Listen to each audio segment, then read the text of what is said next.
জ্ঞাত আয়ের বহির্ভূত সম্পদ অর্জনের মামলায় কারাদণ্ডাদেশের বিরুদ্ধে বিএনপির ভারপ্রাপ্ত চেয়ারম্যান তারেক রহমানের স্ত্রী জোবায়দা রহমানের আপিলের প্রথম দিনের শুনানি শেষ হয়েছে।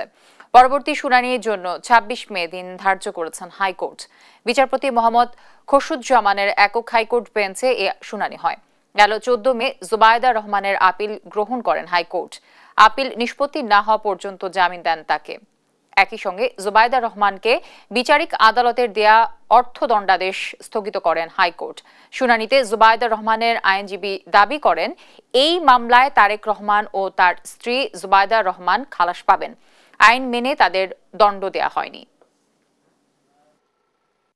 বা এই মামলার চার্জশিটে বা এই মামলার সাজায় কোথাও কথা বলা নাই যে উনি অসাধু উপায়ে কোনো সম্পত্তি অর্জন করেছেন।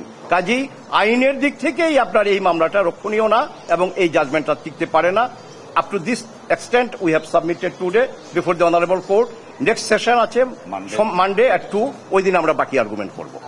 আমরা প্রত্যাশা যে আমরা এই মামলায় শুধু জোবায়দা রহমান একা না, তারেক রহমান সাহেব এই মামলা খালাস হবে, যেহেতু এটা আইনি প্রক্রিয়া অনুসরণ করে এই মামলার বিচার হয়নি।